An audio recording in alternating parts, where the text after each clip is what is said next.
hello बंधुসকল আপুনি যদি এজন এনপিএছৰ কাস্টমাৰ আৰু এনপিএছ একাউণ্টৰ প্ৰাণ কাৰ্ডখন মানে পাৰ্মানেন্ট ৰিটায়াৰমেন্ট একাউণ্ট নম্বৰ যিখন কাৰ্ড আছে সেইখন আপুনি হেৰুৱাই পেলাইছে আৰু আপোনাক এটা কপিৰ প্ৰয়োজন হৈছে তেতিয়াহলে আপোনালোকে ডাউনলোড কৰিব পাৰে ই প্ৰাণ কাৰ্ডখন যদি আপুনি জানিব বিচাৰিছে কেনেকৈ ই প্ৰাণ কাৰ্ডখন আপুনি ডাউনলোড কৰিব পাৰে তেতিয়াহলে চাই থাকক এই ভিডিঅটো শেষলৈ আমি এই টপিকটোৰ ওপৰতে কথা পাতিবলৈ গৈ আছো নমস্কাৰ বন্ধুসকল মই প্ৰণৱ আৰু স্বাগতম জনাইছো মোৰ ইউটিউব চেনেল ডিজিৱৰ্ক অসম বন্ধুসকল প্ৰথমতে আমি এনপিএছ মোবাইল এপটোত গুছি যাম আৰু আগৰ প্ৰসেসখিনি স্টেপ বাই স্টেপ দেখুৱাম বন্ধুসকল আপোনালোকে দেখা পাইছে আমি এতিয়া আমাৰ মোবাইলত আহিছো আৰু এনপিএছ নেশনাল পেনশন সিস্টেম যেটো মোবাইল এপ আছে হেতু ওপেন কৰি লৈছো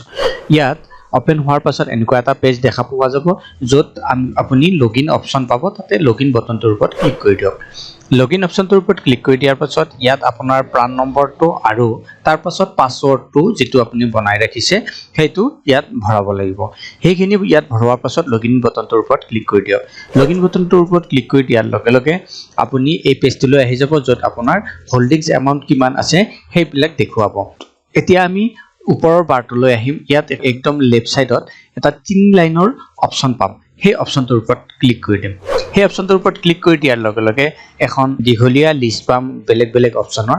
এতিয়া এই লিষ্টখনৰ ওপৰত আপুনি একাউন্ট ডিটেইলছ এটা অপচন পাব দ্বিতীয়টো অপচন তাৰ ওপৰত ক্লিক কৰি দিয়ক একাউন্ট ডিটেইলছৰ ওপৰত ক্লিক কৰি দিয়াৰ লগে লগে আপোনাৰ এড্ৰেছ আপোনাৰ পান নম্বৰ আপোনাৰ আধাৰ সিডিং ষ্টেটাস পেন ষ্টেটাস এইবিলাক ইয়াত দেখুৱাব একেবাৰে তললৈ যদি আপুনি আহে ইয়াত দুটা অপচন পাব এটা ডাউনলোড ই প্ৰাণ